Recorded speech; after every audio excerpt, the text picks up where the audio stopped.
26 facilities across the country have applied and been approved to provide this service to Ghanaians. Yes.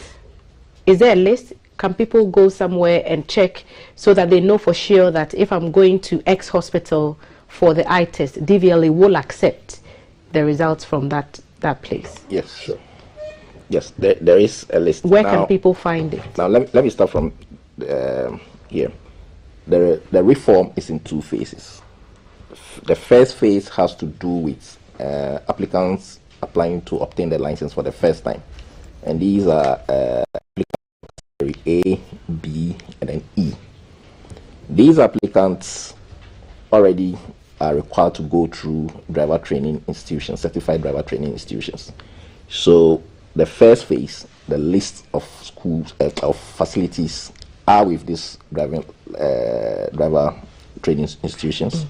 We are updating the list, and we will do national publication of the list by the time we enter phase 2.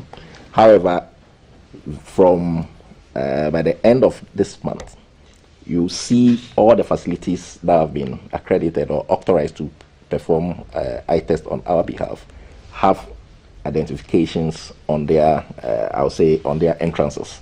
So we are standardizing how they should be identified, and that will be provided. So you can easily identify them by the mark that will be given to them. But for now, the phase 1 applicants are with the driving schools, the lists are with the driving schools. And once the update is done, it will be made more accessible even on our website and other social media handles. Dr. Remy, when you answered my first question, you talked about color sensitivity and how the ability to even see color and how it helps us to tell what's happening on the road a bit more clearly. Since you started the pilot, what has been your major findings of those who have come to do the test? How many have passed? Have people failed?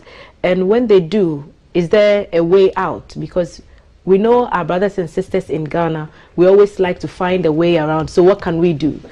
If someone fails the test, then what? Okay, so the essence of this project is actually not to fail people unnecessarily if you do not go through the eye test. The essence is to identify what the shortfalls are, and so that the facility can assist you to correct what the shortfall is for you to be able to drive. Of course, if it is beyond repairs, then it will be recommended that you are not allowed to put other people in danger. Now, if we talk about what we have seen so far in the last 3 or so weeks that we have started, we have noticed that a lot of Ghanaians are driving with one functional eye. Yes. And you'll be surprised. And some of these people have driven for a long time, and they claim to be very experienced drivers. Of course, with one functional eyes, over a period, your environment, you get used to certain things, you get to know how to maneuver and things around. But is that what the law requires? Is that what internationally is required? We look at those things. We also note that a lot of people probably are crossing the red lights, not being able to distinguish road signages, which are color coded sometimes, just because they are not able to distinguish between the colors properly. So don't be surprised somebody crosses the red light, not because he did not see the light, but probably his perception of the red, yellow, and green did not work. But the red is at the top of the... That is the monocular cue. So even if you don't see color, I mean, just off the top of my head, I'm not a professional in any sense when it comes to eye testing, but the red is at the top of the light, and the amber is in the middle, and the green is at the bottom. So if the top light is on, that's the monocular cue people use. They are using which light is on. Is it the top, the middle, or the bottom? But not all these lights come out with the kind of intensity that you would require, and the distance to which you have to see the light. So probably when he sees the light, he'll be too close to be able to stop. You should be able to see the light from a distance. And if you have a color problem, you may not see it, no matter which one of them is lit at the time that you are seeing it. That's just one. Look at people who drive on highways, and our roads, unfortunately, some of them are not dual carriages. They are just 2 lanes with people facing each other. And somebody is driving with very high beam lights in your face. That blinds you, and you don't know whether you should stop or you should to pass or not. Glare sensitivity is a very difficult thing for people who drive in the evenings and in the night. So all that is going to be tested.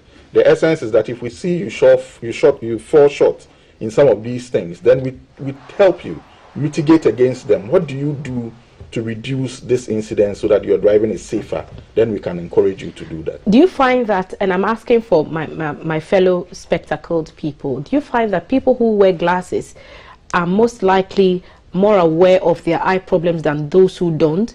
Because I would think that if someone has never had an eye test, they probably would not know that they react to some of these things that you're saying, that they have color issues or depth perception and all the things that you've said. So are spectacled people more likely to pass the test than those who have never had an eye test? I would want to agree to an extent, because somebody who wears spectacles presupposes that he has had some engagement with an eye professional and knows the extent to which he can see.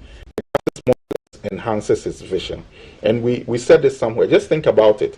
How many commercial drivers have you seen wearing spectacles? Does that presuppose that every commercial driver has good sight? That could not be the problem.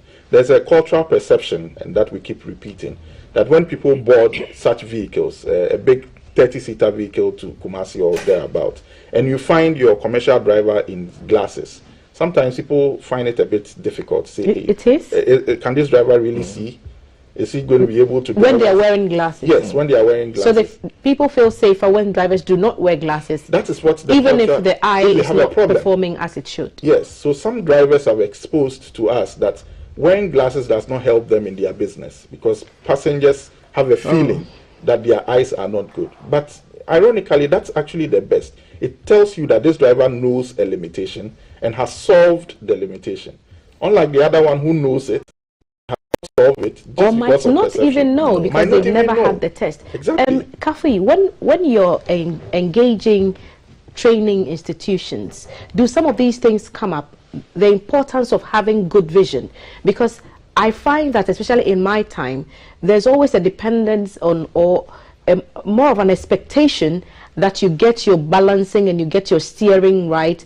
But there was, at the time I was in driving school, very little focus on good eyesight. Even to prepare you for the eye test is more something you do as a formality and not something that's put in your brain even before you start the process of training to become a driver. Is it something that you're talking to the institutions about, so that they include it a bit more fully in the syllabi? Okay, so if you look at even our instructor training now, we focus on the health requirements, and they are supposed to teach this. So it is part of the lessons. Now, beyond just teaching, we must enforce. So that is why we will require that you do the test, and if there is a need for you to do any other medical examination, you do it. Now, like Doc said, you wouldn't find a commercial driver, for instance, wearing glasses, but it's also a fact. It just occurred to me that I've never, yes. And I've never thought about it beyond, because I wear glasses, so it should come naturally to me to see that, oh, this group of professionals do, as a rule, I'm hearing it for the first time, that but you should also, they are very hesitant to wear glasses because of perceptions. I find that incredulous. Yes. And it's also a fact that some drivers, the only opportunity for them to test their eyes is when they apply for a driver's license. So there are people who, if they do not apply for a driver's license, they don't find any reason why they will have to test their eyes. And it is very important that we pay attention. And for us, that is why this reform is very necessary. And that is why we need to have the professionals help us identify drivers who have good sight and license them. The other side of it is that even though you may be developing an eye problem, the process may help you identify, and if it is something that can be treated, you are given the opportunity to treat it, and it saves your own sight and come back to obtain the driver's license. So we are not doing this to deny people access to the driver's license, but we are doing it to ensure that if you are given that privilege to be in the public space, you meet the requirements to be in there. And is there a system where you're testing to ensure that the results brought by the persons are actually the verified ones that they got from the health facilities and they are not fakes? Because we know you have an issue with Guru, and we know that a lot has gone into trying to bring all those situations under control. When it comes to the eye test in particular, what's the verification test? All right, so it starts from even the accreditation of the facilities themselves. We do not just receive application and then grant you authorization. When we receive the application, we will have to inspect your facility. First, inspection is done by the DVLA team together with the docs team. Then we'll verify who the specialist is. So if you look on the application form, they all provide their professional PIN on the forms. Beyond that, there is an electronic platform, and this is a portal that will register you on as a service provider to our clients. Your results after every test is supposed to be posted on that platform for us. So it's a real-time information we get from the facilities. But when you go to the facility, you are required to, they will take a picture of you and attach that picture to your report. Now, beyond the portal, also we have also what we call the control centers. These control centers can pick at random eye test reports and repeat the test to find out what whether the test conforms to standards or not. Then we are also doing the mystery shopping sort of. We have a lot of national service persons with us. We have a lot of people in public we can use. So mystery shopping, we'll just send somebody to facilities and then repeat the test at the control centers to see if conformity. And where we find any differences and it is against the policy, we just take you out of the policy and sanction you. So I'll put a quick one to you, Kafui. When the DVLA was doing the eye test, what was the cost? The latest before you brought your partners in to provide the service? Okay. So when we're doing the eye test, we're charging 5 cedis for the eye test. 5 Ghana cedis? Yes. Okay. So DVLA would hitherto would have charged 5 cedis for an eye test at their premises. Now that whole subsector has been moved to Dr. Remy's people. So how much is the eye test provided by any of the facilities under your group? So as we said, it's stratified in 2 categories. For the fresh applicants, the eye test is going for 70 cedis. And for new people who will be doing the renewals of the eye test in the second phase, it would go for 50 cedis. Now the thing is this, if you had gone to an eye clinic on your own for such a comprehensive eye examination, you would have paid anything between 100 and 200 cedis. But because we want to make sure that people are able to access the service, and it's a national event for us, we've had to come to the level of the DVLA to bring it to an appreciable level. From 5 cedis to 70 cedis, that's a 65 Ghana cedi gap. Yeah, but if you look at the content of what you are going to get in the eye test, that is going to be done for you. This 70 cedis that we are charging, on the average, looking at the market value, it's about 60% lower than what you would have paid on the field. But the regular, and I'm not trying to, make this into what it is not. But for the person who's used to paying 5 cedis, if you're asking them to pay 70, they will ask you the same questions. So some will think that the DVLA should have just kept to the 5, so we don't have to pay an extra 65 to make 70 for an eye test. Well, that's the point. But if you look at what you are going to benefit from what this new reforms is going to give you, then it is a better bargain. Remember also that if you had gone to the DVLA earlier and had failed or had any problem, you would be referred down to an eye test facility. And sometimes you pay as much as 200 to 300 cedis. And so that makes it even worse for you. After paying what you had paid at the DVLA, you still go pay something else. But this time, whatever you are paying now covers everything that has to be done for you. And I think it's a better thing for you. How long will an ideal eye test take? For example, if an applicant were to come and say, I'm going to apply for a driver's license and I want to do an eye test, how long will that examination take? So after standardizing the tests that we are asking our partners to do, ideally each person should take about 5 minutes on a patient to finish your eye test regime, everything that has to be done for you. But of course, it will depend on the state of the eye of the person as well. It could be beyond that 5 minutes mostly, but the minimum should be 5 minutes. We don't expect people to rush through the process because, like Mr. Semovo has said, the results of these tests must be replicable everywhere you go, and they must conform to international standards. Control center picking up your form should be able to repeat all the test parameters that you have done, and the value should be about same. So we expect that everybody goes through the regime, the battery of tests that has been indicated. 5 minutes and above would help. Again, you notice that this would decongest the DVLA's environment because these test centers are across the country. If you had gone to the DVLA today to do an eye test, you'd be doing it with about 100 other people who are all there today to do it. And there's one person doing for all 100. But these 100 people could spread along the 30 other facilities in Accra at their convenience and have the test done. Once the test is done, the results are transmitted online to the DVLA. Before you even get there, your results are there. You get a text message and an email of your results. You know what your status is before you go. So it helps build a faster environment for everything. And what's the procedure for practitioners, eye specialists who are, I suppose there is a regime or something that you go through to ensure that you are qualified to get even that certification to provide the service. How are you ensuring that your practitioners are up to task and they do what is right? I'm asking because some people may fail the test and hopefully not, but is there a possibility that somebody could sneak them in through the back door?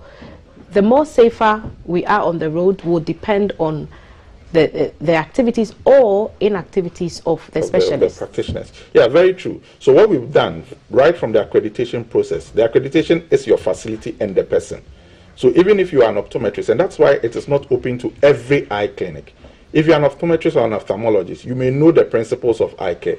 But if you do not come through the training of the law and the requirements of standardization for this project, you cannot be accredited. So everybody must churn out a certain level of competency in the test regime. Remember also, this is an online, every facility's results that goes to the DVLA has a digital stamp of who the doctor is, which facility was done, when it was done and everything. These things can be verified at all times. So if there's any problem with any eye test, we can link it back to who conducted the test. Assuming you give somebody a license and he gets into a problem maybe 3-6 months thereabout, this person's eye test could be looked at and see which doctor certified this person onto our roads. The control center check this person's eyes and see whether he was really qualified to drive. It goes back to that doctor. Then we can look at the credibility of you and everything. So the professional's credibility is also at stake here. And my people have been advised. These are legal issues. And so everybody is on the watch out. Make sure you give DVLA the results that are genuine and that can be replicated so that you don't find yourself in any problem. Right. Kafui, so how long will it take to get a license these days? I haven't. I don't want to say how long because my good friend is sitting across the studio from me, and otherwise I might get in trouble. I'm surprised you don't have yours. I still don't. Well, so we have categorized our services, and depending on the service you select, that will determine how long it takes. 5 years? No, 5 years, then it means that you're a dormant driver. Now, if you apply for, we have the prestige service, the premium service, and then the regular service. If you applied for the prestige service is at the head office, and that has selected services. The only time you can get a new license for the prestige service means that you have a license from another jurisdiction and you are converting it. Every service at the prestige service is same day delivery. If you come to premium service, it's month. Now the month, that duration starts from when the temporary license is handed over to you. So it is not when you apply for the driver's license, because if you apply, you may fail the test, you may maybe defer the test because of your personal engagement or something, but it is when you have satisfied all conditions and the temporary license is issued to you, that is when the months start to count. For regular, no, so premium is 2 weeks, sorry. Premium is 2 weeks. Regular is the 4 weeks. Now, if for any reason, I don't know when you apply for your driver's license, but if for any reason you don't have it, then we need to find out what the problem is, because there are instances where people have not completed the process, but they think that their licenses should be delivered. There are instances where at the audit level of production, a driver's license, and that would mean that if that issue means that fraudulently you are trying to acquire a driver's license, you may not have your license delivered to you. But if it is, let's say, a data issue or has to do with biometrics that were captured, then you'll be invited. So really, if there is anyone out there that has not received, then we need to investigate why that particular license has not been issued.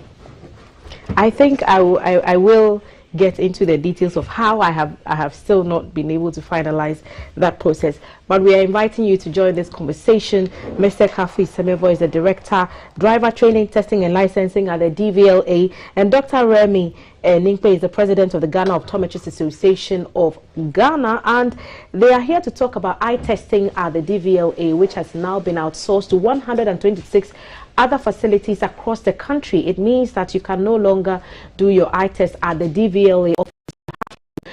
Get the services of these approved facilities, and your training school should be able to tell you which hospitals offer those services and which facilities you can submit tests from in order to get your driver's license. And so here is where you get to ask your messages, and CAF is at the screen. These are your thoughts and not the thoughts of GBC. CAF. Osa says, what about those of us who use glasses and have periodic eye tests?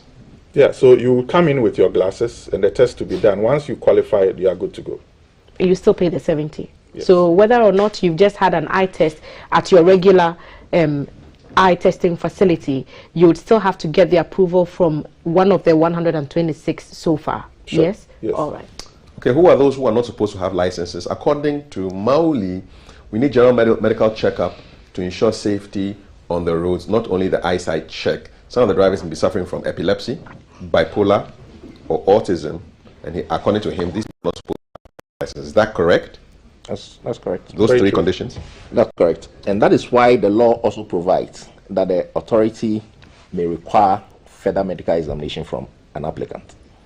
So where there are indications that further examination should be conducted. But do you ask specifically, for example, in the Q&A, do you have this condition? So the person takes.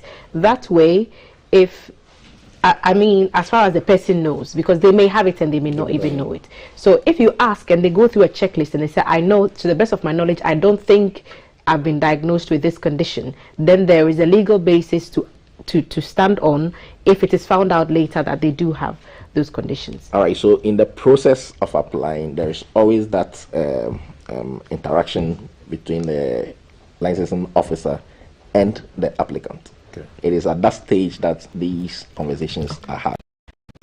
Escol says, I really like how DVLA is evolving. I've never seen a commercial driver in glasses before.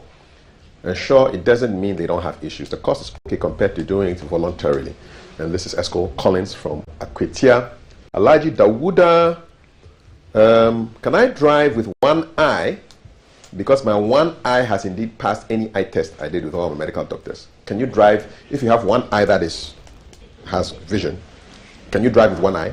All right, currently the law does not allow that. We are aware that in some jurisdictions it is allowed, but our law does not allow it. Okay. And our experts who have advised that it's not the best. Okay. So, good morning, Thelma. I experienced one scenario at my workplace. The applicant had a cataract, one of his eyes, which was very visible. So my in-charge told him he has to undergo surgery to repair it. The guy started begging and saying that he has paid a lot for the driving test, so she should do something about it for him. Cataract. No. You cannot drive. And it's even, depending on what level it is something that can be treated. No. Yes, cataract is very simple. You can have a surgical intervention for it, and you are back to perfect sight. So, such people are what we are actually looking out for to advise you on what to do. Okay. Yeah. Perhaps I can chip in here, Kafi, before you continue. At which stage of the application process are you required to submit the eye test? Okay. I'm asking because this person is saying, I've already paid for some services to be provided to me. Asking me to now go for surgery before I come back may be problematic, because then I may lose out on all the investment I've made ahead of time. So what are the timelines here? Okay, so when you apply to obtain the license, before you are even issued a learner license, that is when the eye test is required. So before a learner license is even issued to you to start to learn, you are required to submit the eye test. Question, if someone has acquired driver's license already, is there a specific time range for eye check test? Again, do DVLA have in their curriculum for a renewable driving license owner that goes through. Let's say I just acquired a driving license. The card itself will not be valid within the next 6 years, subject to renewal every 2 years. So I'm asking, are there measures in place for eye tests? Because anything can happen within the 2 years. Okay, so the 2-year period for the validation of your driver's license, as in renewal, is what the DVLA will require. But for us as eye care professionals, when you come, based on what we find, we can give you a shorter duration to do a review of your eyes. And then we can also report to the DVLA to say that even though you are cleared to drive, we will recommend that you do a retest in 6 months, in 1 year, just to keep following you up and advising you. Okay. We're done with the messages. 055. Oh, well, there's some more. Why will a driver pay for the eye test if he or she has just taken or done an eye test and is using glasses? And what's the actual cost of the license? Okay, so you need to certify that whatever eye report you are bringing is valid. We do not know where you are coming from. We do not know the lenses that you are using. And so these 126 are the accredited ones who can provide the service. That is why you need to be tested by us. Oh, a couple more, then I'll hand over to you. How many days will renewal take me to collect from your office? Because I've been informed your cards are printed in another country, but not Ghana. Alaji Dawuda, Medina Estate. Where are the cards printed? The cards are printed right here in Ghana. Right here in Ghana. Yeah. This one has nothing to do with eyes, but it's can an amputee acquire a driver's license to drive an automatic car? Sorry. Can an amputee acquire a driver's license to drive an automatic car? Yes. Tampi, Garu. Okay, so it depends on the level of amputation. Okay. And then there is also the requirement for medical examination to advise before that determination is made. And interestingly, what we are doing together with the National Council for Persons with Disability, developing a policy for the training, testing, and licensing of persons with disability, which should come into implementation by close of this year. So all that will give clear indication of what you need to satisfy as someone with disability to obtain a driver's license. Just curious, if you're a double amputee and you wear 2 prostheses.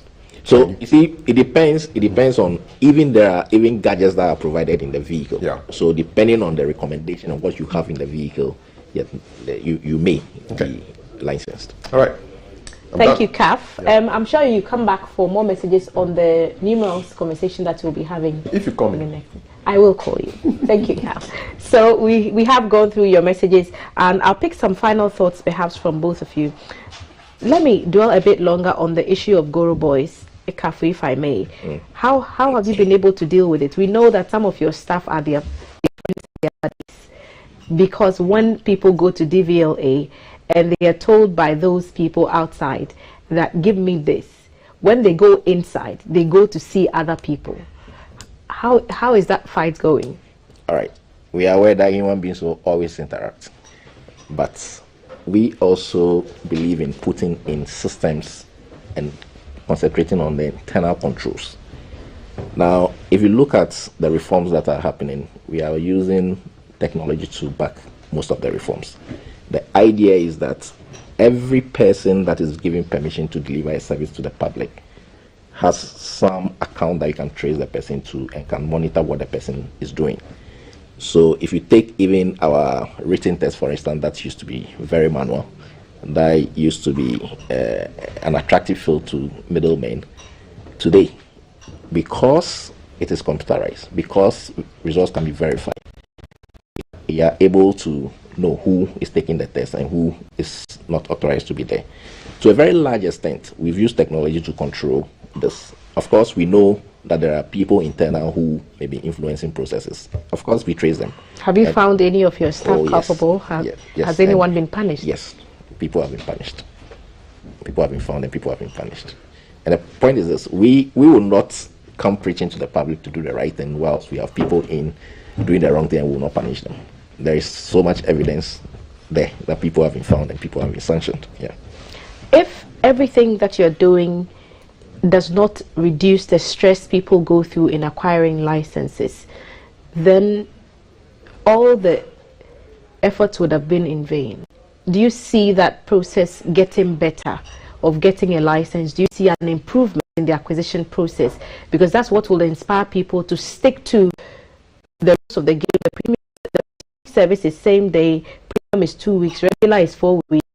I opted for a regular service, but it has taken me longer than 4 weeks. So if that process is not sustained, how does it inspire me to come back and ask for more of the same stress? All right. So all we are doing, yes, we are seeing improvements, especially with the turnaround times reduced. Now, I said from the beginning that if for any reason your license is not printed, I need to pick that and investigate why. And until I do that, I'm not unable to explain why you've not received your license. However, if you go to the office today, way back, it will take you about an hour to pay 49 cedis to renew your license. Right? Today, if you walk in within 10 minutes, within 5 to 10 minutes, you're able to do that. If you go to the Prestige Center within 30 minutes, you're able to walk away. And that is encouraging more people to access our services. Now, we also understand that the more closer you get to the people, the more compliant they become. So we introduce the mobile services. We've introduced what we call the TET drive, where we go to the schools, the tertiary institutions. And the mobile service especially, we go to the communities, we go to institutions to provide the service. Because somebody may not come to you because it even costs him more to travel to your office. But when you go to the person, maybe 10 people may be coming from that community, paying about 100 cedis to come and pay 45 cedis to renew a license. But when you move in there, it will cost you maybe just 100 to serve about 30 people, which is more economical. So all these things, yes, we are seeing improvements in the fact that people are able to access the services. We also know that we have to do more to get more people. So some of these reforms, like the eye test, for instance, once we are able to implement the second phase and it's successful, what we are intending to do also is to make it possible for people to be able to renew their licenses online. You don't need to come in there, because once we can verify the results, all you need to do is that once we receive your result, you can pay online, fill the form online, and get renewal notice. But for now, the license acquisition process remains the same. Yes. With the exception of the eye testing, which is now outsourced to other facilities outside the DVLA premises. Okay, I'll pick your final thoughts. I'll give the final word to you, Doc. But what do you hope to contribute as a group of professionals to the whole road safety campaign by agreeing to this partnership with the DVLA? So for us, we see this as an opportunity to do something back to the community in a way. If we look at what the incidences of road accidents leading from eye problems are, we are hoping that by what we are going to be doing with the DVLA, we should be able to identify and resolve to reduce the issues that may be coming up. Right. We are looking at making it also available for as many Ghanaians as would require to at least have a routine eye check just by this process, and this will lead us all into a better world of better health into the future. Have your final words. Well, I will encourage the public to continue to access the services themselves and always come to the offices when you need any service from the DVLA. Make sure you are interacting with a DVLA staff and not a middleman. If you do so, you are assured of the service that you have requested for. I will be interacting directly with you from now on. And I also mention that our call center is also available for our clients to access if they need any help. What's the number? That's what I'm looking for now. Okay, we'll put that number across when we do get the confirmation from you. Thank you so much for being on the table today. Kafi Semevo is the Director, Driver Training, Testing and Licensing at the DVLA, and Dr. Remy Ninkpe is the President of the Ghana Optometrists Association, and they've been talking about the DVLA and the association's partnership to conduct eye tests ahead of getting your driver's license. This is GTV Breakfast, and there's a new way to write your numbers, and it's not the Roman numerals, it's not the European numerals, it's not the IX stand for one, none of that. There's an African numerical system, and we'll be talking about it right after this break.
Welcome back. You probably learned your numbers according to what your teacher.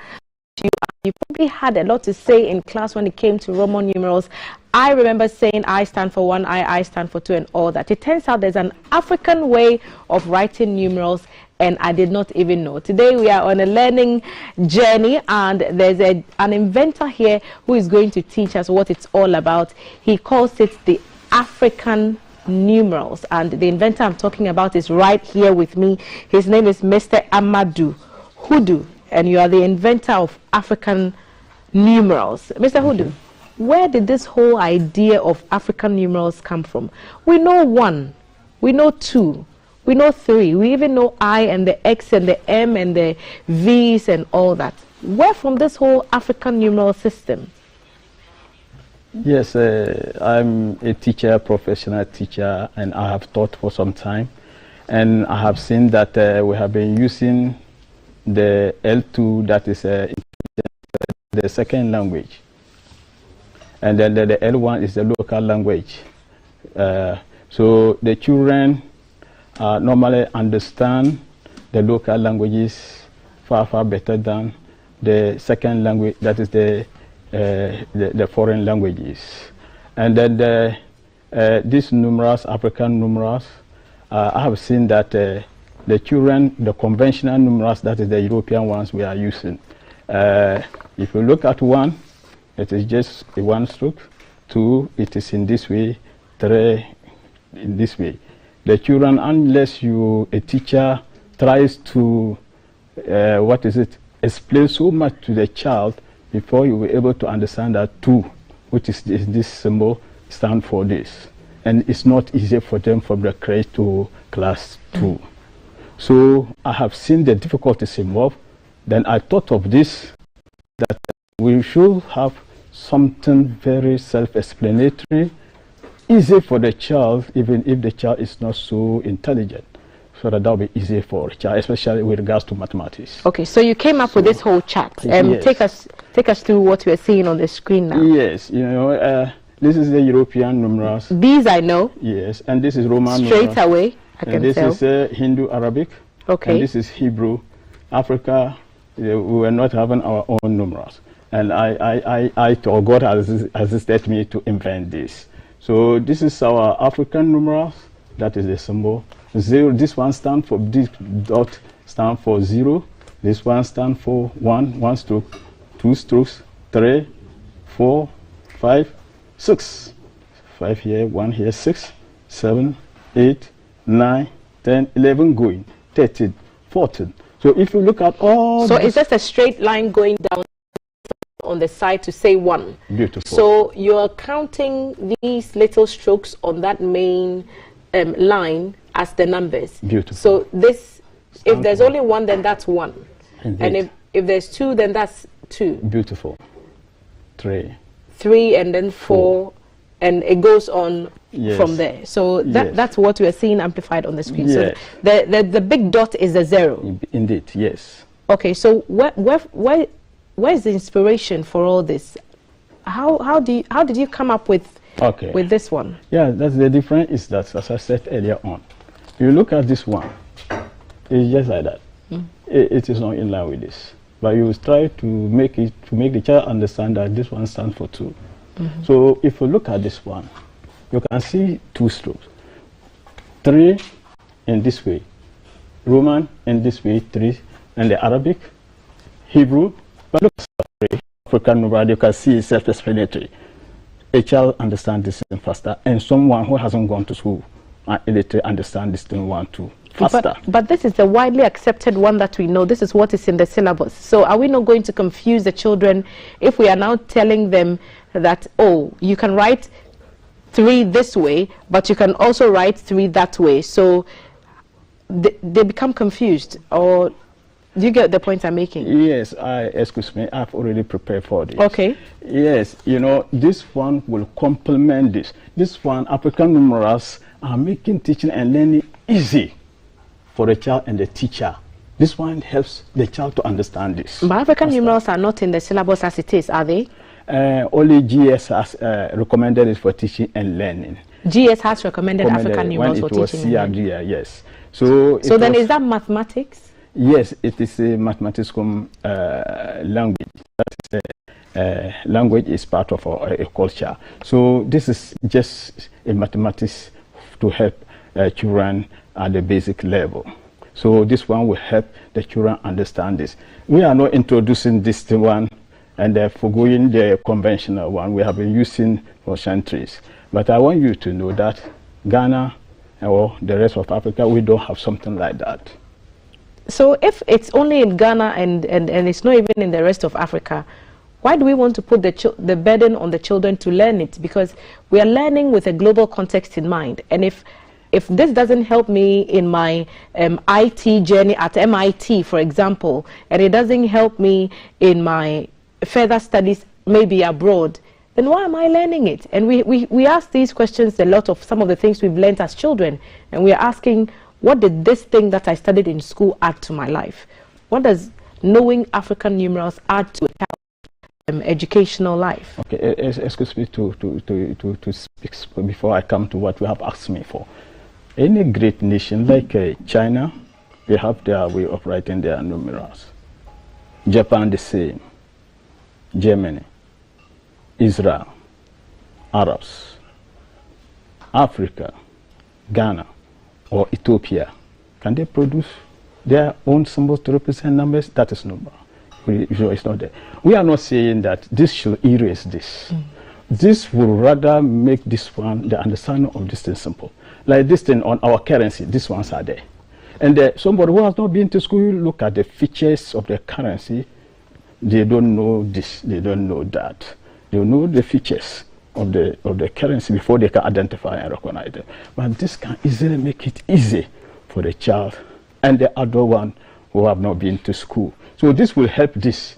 We are not saying to end this. So if we look at our mathematics maths book 1, I have some of the books that you brought with us. So this one is African numerals. This is the general one. And this is the general one. But there's a book 1, which mathematics book for basic schools, pupils book 1. Beautiful. So you put this together. Yes. At the Ghana Education Service asked you to put something like this together. Yes, they recognize this one. It was and give this recommended for teaching and learning. This was recommended for teaching and learning. But institutions in Ghana and some countries are recommended this should come across the continent, AU continent.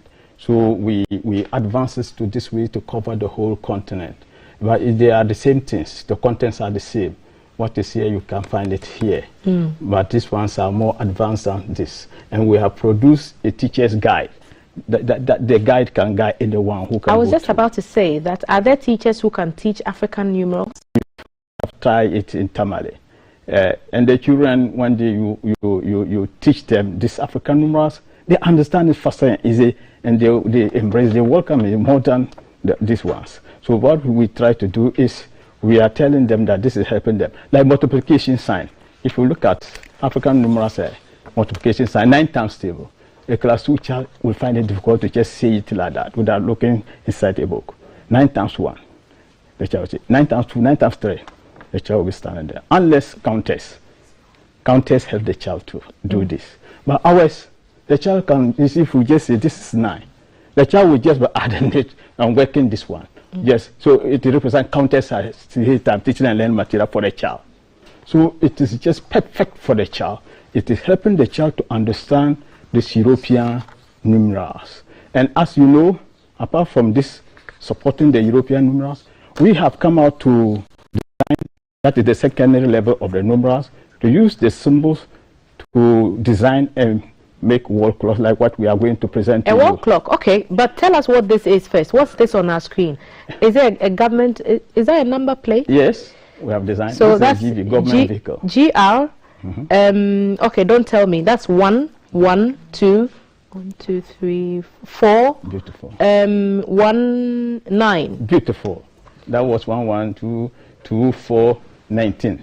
Okay. 2019. That and you designed. just, so it's as simple as just counting the strokes, really. Beautiful. And that tells you the numbers. Okay, so tell us about the clock. You've also invented the clock. Yes, that clock, the numerals that we used to do it so that people understand the clock very well. The same way, right? Yeah, we designed this one for Ghana Tourism Authority. This is 1. Yes. This is 1, 2. You can 1 12. and 2, so that's 12. 1, 2, 3, 3, 4, 5, 6, 7, 8, 9, 10, 1 dot, 1, 1, 11, come back to 12 again. Okay, it seems easy enough. I'm guessing it. I'm sure that you are as well. Mr. Hudu is the inventor of the African numerals, and he's here sharing a part of that knowledge with us. So he's basically saying this is the main stroke. It's like the stem of the number, and then the little strokes are the numbers that tell you the figure that you're trying to identify. So this is a clock that he has invented, and he's here to present some of those clocks to us at GBC. So very soon when it comes to GBC, perhaps we might not see the European numerals that you're used to seeing, or the Roman numerals that you're used to seeing. Perhaps you might see the African numerals in GBC's studio. So we'll be doing the presentation a bit early on. But what's the future of this African numeral system? Where is it taking us? Okay, thank you. Yes, we have also used the numeral we used our president picture to design a wall clock for the president. That one they will be given to our overlord of Dagbanyana, Yana, to be presented formally to the president. And the former president, our Speaker of Parliament, and the Vice President. You've given all of them yes, some of the clocks. And the First Lady, okay, and the Second Lady, and the former First Lady, and other big people of the country. But that one we can show it here. We'll have to present it formally to our overlord, to do it formally to the president and those concerned, and the Speaker of Parliament, so that they will see it. So yes, the future of this, yes, it has gotten a good future. That is, we have primary level of it. This is the academic side. And we have secondary level. That is to use it to manufacture wall clocks, use it for mobile phones, computers. We have already developed a software from Microsoft that can evolve into a computer. So that is the secondary level. Using African numerals. You can type and it will appear on your computer monitor. And then this wall clocks, computer, keyboard, mobile phones, and those things. These are the primary level. But when we come to secondary level, that is the second level. The primary level is the academic side, knowing it.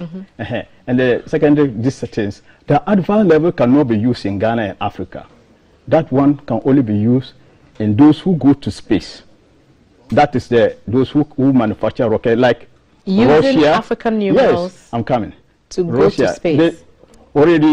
Those things are programmed by European numerals, you know, and that even vehicles too.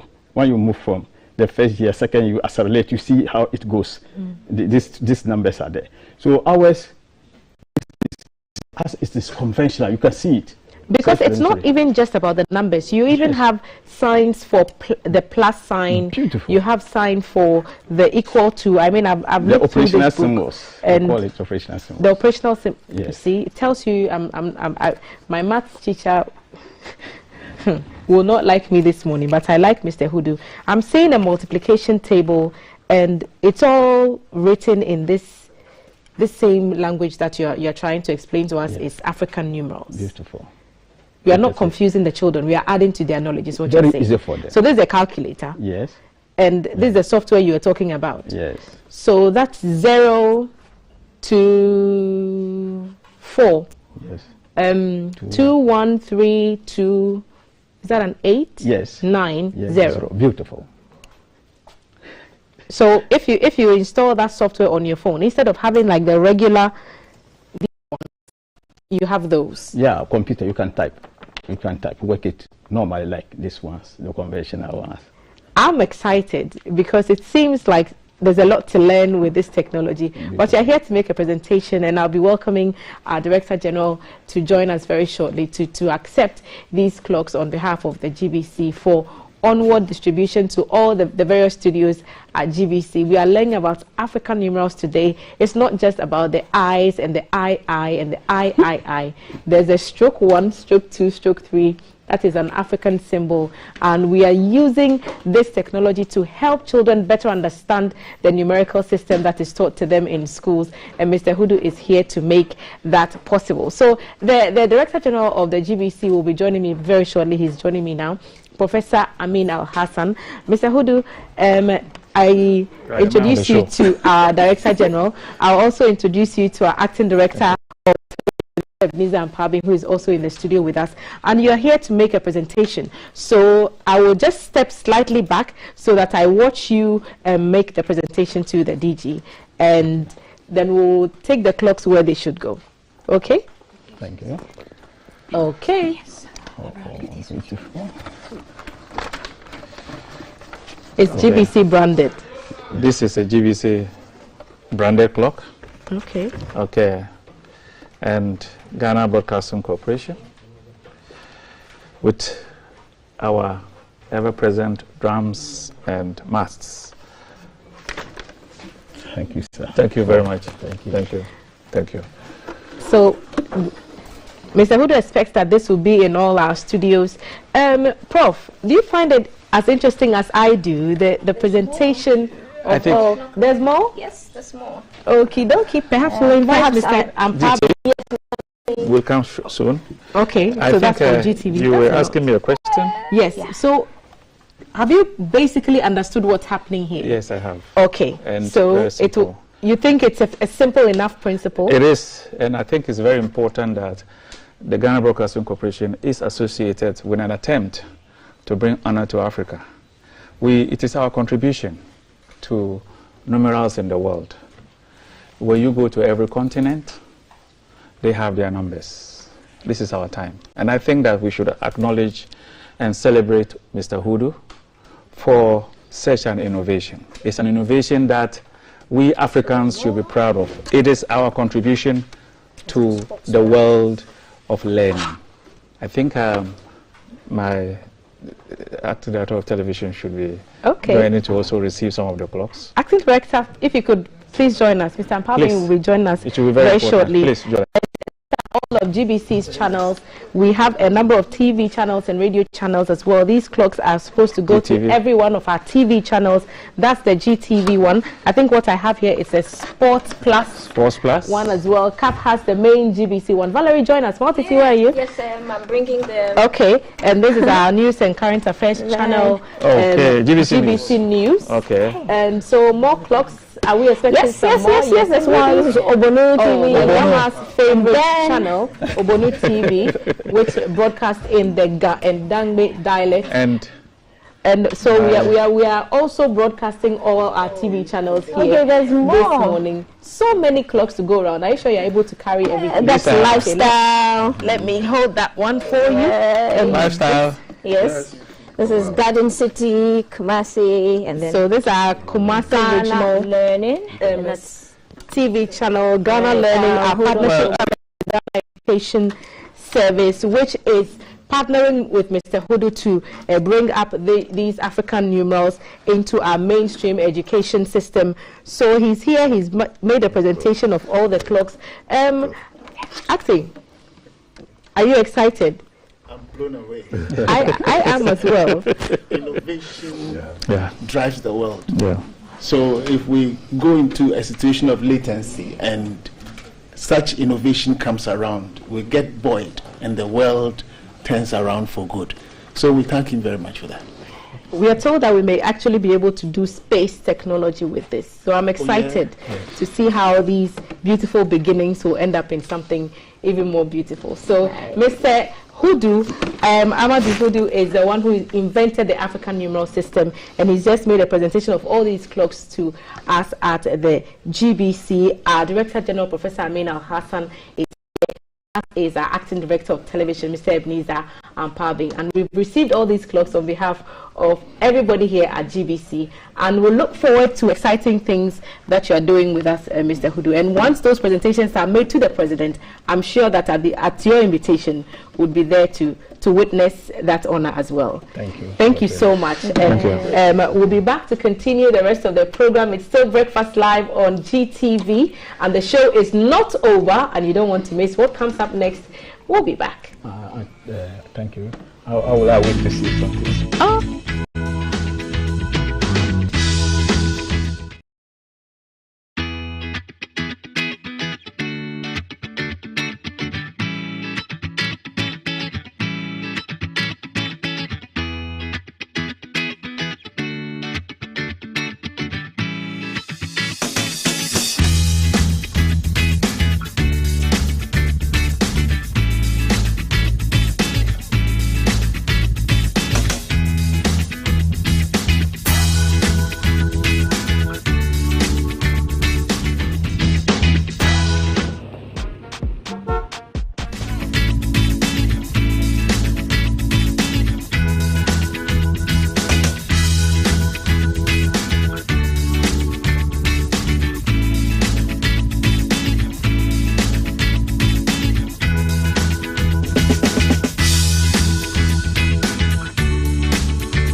Hi.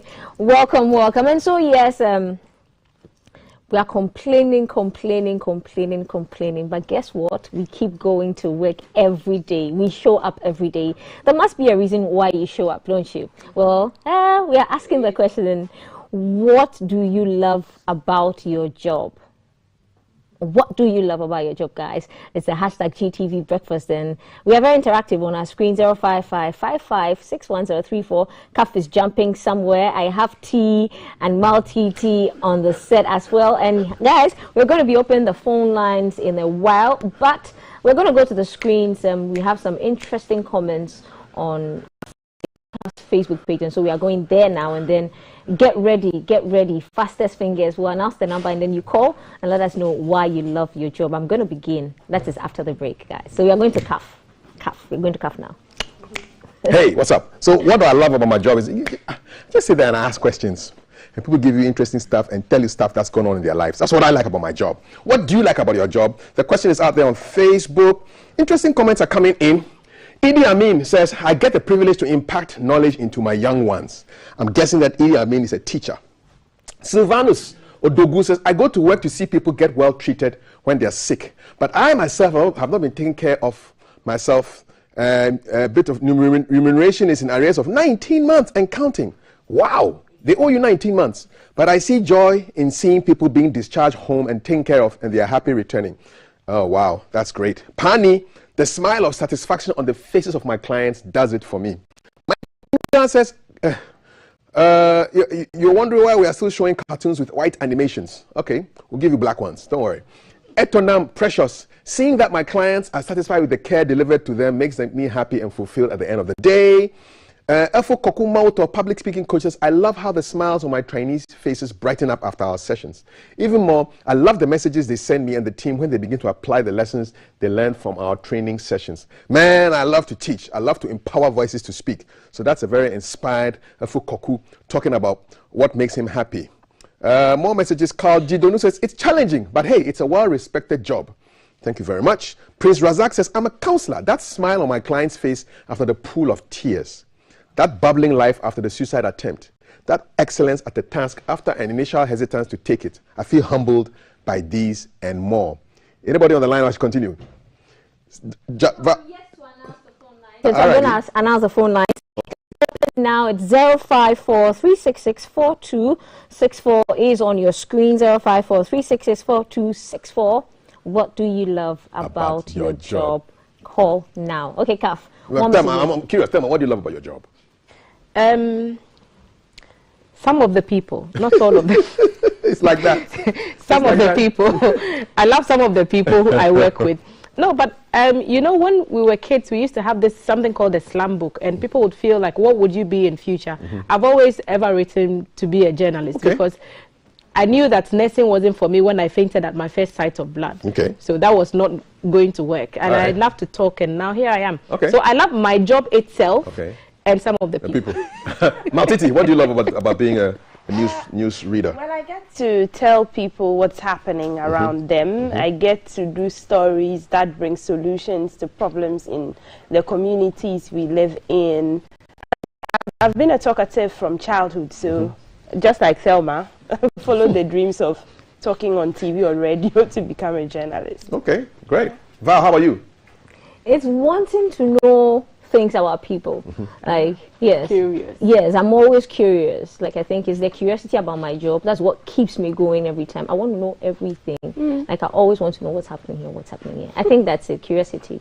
And some of the people. Great. Our friends on WhatsApp. We love that we can pay some of our bills as well. Yes. Because of friends on WhatsApp, tell us what makes you smile, what makes you happy at your work. Somebody says, when patient was brought in unconscious and I was able to bring that patient back to life, to their conscious state. Nice. So that's a medical person right there. Okay, that's somebody on the line. Good morning. Thank you for calling us. Person is gone. We lost the person. Caleb says, I imagine and create and then my imagination becomes reality. That alone gives me hope and inspiration. I'm a fashion and textiles designer. Nice. We had an inventor on the show earlier. Yes. A whole bunch of numerals, African numerals, and it's creativity. It's all in the mind. I was fascinated. It was quite exciting, really exciting. I'm looking forward to going to space. Yes, take me along. Precious Gift says, I was never happy working for someone, but I feel satisfied working for myself. Although my friends laughed at me when I started because I had left the office to the market space. Now they hide when they see me because I knew I would make it. Seeing myself start small in a container and expanding after a year, not borrowing before month ending, makes me happy. So that's a good one there. What most basic school teachers love about their work is the classes fee. If you like, ask any Saito teacher. You are not talking about your happiness, you're talking about somebody else's happiness. Right. We have a caller. Thank you for calling us. What's your name, please? Where are you calling us from, and what do you love about your job? Okay, so good morning. My name is Harry. I'm calling from Dorinia. All right, thank you for calling us, Bias. What do you love about your job? You know, I'm actually an architectural student. I do some architectural work. And what I like about it all is, you know, the stress that comes upon me. You love the stress? Yeah, the stress. You know what I mean? After, like, you're done with the work, and, I mean, you see the stress you go through, and you are done, and, like, the relief that comes to you, I mean, it's so nice. The after, not the process. Right. Like after the adrenaline rush. So after the rush. Wow, I think it's a lot like when you put a documentary together and it's showing on TV and you just sit back and watch. That's sort of kind of like that. So the stress of climbing and going out and you yelling at the crew and crew yelling at you all comes together nicely on screen. It must feel a lot like that. That's nice. Going to work for the rush. Wow. Well, thank you for calling us. More messages. John Villy says our question actually got him down this morning. There's no work. There's nothing to love in this case. What hacks can you give him for those days when you were unemployed? How did you boost yourself? How did you make yourself happy? I started work very young, so Okay, I can't say, yes, I've always worked, so I can't say that I can relate specifically to what he's going through, but I do know the value of hope and the fact that today may not be what you want it to be, but there is always hope for tomorrow. So keep looking and, you know, start small and then take it from there. I can only wish you well. All right. I can only wish you well. Got another call? No. Okay, basic school teacher. Some days ago, I didn't have money after school to go home. I used all my money to buy foodstuffs, so the kids were escorting me to the roadside to pick a taxi cab. I wanted to walk holding those heavy foodstuffs, but I didn't know how to dodge them. After several attempts, I realized I had 7 CDs Momo on my phone. I went to withdraw 5 CDs. One of the boys saw me collect the 5 CDs. He met me halfway and said, "Sir, so you were going to withdraw only 5 CDs? You have told me I have 5 CDs here. Take it and add to yours." Whilst hiding the money so no one sees he's giving me money. This is a boy who used to spend everything on himself. I get to influence others with my words every day of my life. Nice. We have some caller. Yeah, there's a caller. Someone is joining us. Thank you for calling us. What's your name, please? My name is Eric. I'm a teacher. Right, Eric. It's unofficial Teachers Day. Come again? Unofficially, it's Teachers Day. We are just loving all the messages we are getting from teachers today. Oh, okay. That's better. Tell us yours. I love my work when my children write their wasi and they pass and they come back to say thank you. It really makes me happy. It motivates me. And then sometimes too, when I see somebody I have taught in a bigger position, like somebody being a doctor and then the special aid to the Minister of Interior, when I see them, it makes me happy. Right. It means that at least our work is doing something good. Yeah. But that's notwithstanding, our salary needs to be improved as well. One time. Right. What subject do you teach? I teach economics. Economics, right. Thank you for calling us. Have a great Tuesday. Have a great Tuesday. Kaf, do we have any more? Yes, we do. Yes, Gotten Lebe says, "Good morning. I love the salary, especially when you have the alert." Alexander, I loved my job when I was a cameraman with you. I was proud to be with you. Thelma, I know you, and Val, my name is Alex Eshan. So when Alex Eshan says, and Mercy is nodding her head, she knows him as well. We know you so too. So he loved his job when he was a too. cameraman. And he's proud to know all of you. And thank you. Keep them coming in. More messages on people who love what they love about their jobs. When a patient called me and said, "I'm very fine now," says Dole Agbanu Bani. Thank you so much. So that's your messages on what you love about your jobs. You know, so fashion designers, most of them are teachers. And you think that teachers are not being paid that much, but you realize that the payment comes from the satisfaction of knowing that they taught somebody something. Yes. And the person is making a great impact. Yeah, so hey, shout out to all the teachers. Right. Yeah. Somebody's joining our conversation via the phone. Thank you for calling us. Good morning. Hi, what's your name? You have to lower the volume on your TV set, please, and then you can speak to us. Okay, Hi. ma'am. Okay, I'm Ben calling from Kaswa. Right, Ben. What do you love about your job? What do you do? Yes. Teachers are a hero in our nation building. Teachers are really good because most of my madam, I wouldn't have been who I am today. It made me who I am. It taught me great lessons. Punishing me now and then for the mistake I make. I just was boring me. I really love my madam. She's really good. Madam Vivian, I love you. Okay, so this is an appreciation call. Yes. But then, what do you do? What do you do by way of work? Now I do sell home theaters, pictures, television, and if not of how she got me in savings, I wouldn't have known who I am. Wow. I think anyhow, but my madam will be like, saving is good, saving is good. I'll be like, madam, you like worrying me. I love when she knocks me. When she knocks me, I really love it. The madam has made like, she's a really good teacher. Okay, without teachers, the nation is useless. But one thing is, most youth are jobless and it's really worrying me. It's really beautiful. That was a nice appreciation. Yes. More messages. Oliver says, Carefully, I love my job when I'm able to put joy and happiness back into my patients and relatives. I think the medical people and the teaching people are the ones who are loving their jobs. Yeah. You know, Trisha, what I love about my job is when my clients are overwhelmed with the work I have done in their homes and offices. I am an interior designer. Okay. So now we know what Trisha does. Yes. Oh, yeah, now we Nice, know what she nice, does. nice. Now So they're we not talking about the most people are not talking about the money. They're talking about the joy that The people get satisfaction. from what they do But for somebody them. said when the salary hits and they get their account, legs, He was only one. that can cure high blood pressure. Can it? The highs and the lows. yes, wonderful messages there. Yeah, so that's what we love about our work, really. I love just the questions and how, and I'm always surprised how you can ask somebody something and then they go down a whole area that you didn't expect, you know, and then the emotions that they can show when they're thinking about something that they really liked, or when they're thinking about something that's sad. I'm still remembering Samini's interview. Samini was great. Yeah. It's like that when you're on TV, you're interviewing people. You can enter their souls, really, just with a few questions and listening as well. Yep. Okay. More calls? Yes. Someone is joining our conversation. Thank you for calling us. Good morning. Good morning. Thank you very much. What's your name, please? And where are you calling us from? My name is Abna. I'm calling from Competency to Tema. Okay, Abna. Hey, Abna. She's a nurse. Right. Yes, and I also enjoy and I love to see my lady survive. I work at the medical intensive care unit, and I love my work. In fact, I love my ladies. I feel loved and I feel so much satisfied when I see my lady survive. A baby will come in and she is gone. The baby is gone, and we do all our baby, helping the baby to breathe and all that, and our baby also survive. And in fact, I love my work. I love being a nurse.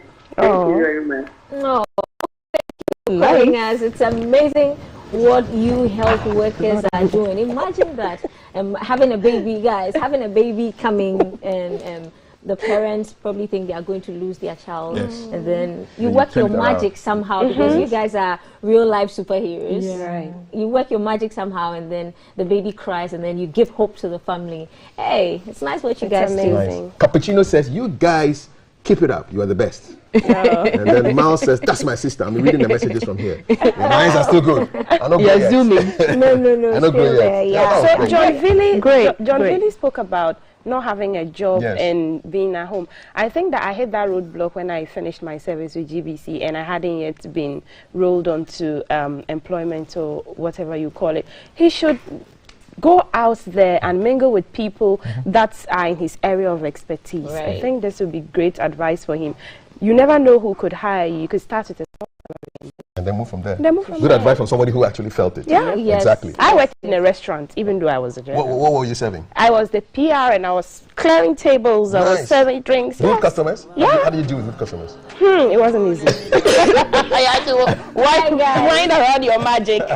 All right, people. And so this has been Red Tuesday. It has been Red Tuesday. Red Tuesday. Yeah, an amazing Red Tuesday. Thank you for staying with us. So catch a repeat of us again at 11 p.m. on GTV, and also the hashtag to follow throughout the whole day and on all social media apps is GTV Breakfast. Okay, connect with us. We connect with you. Have a great day. Bye.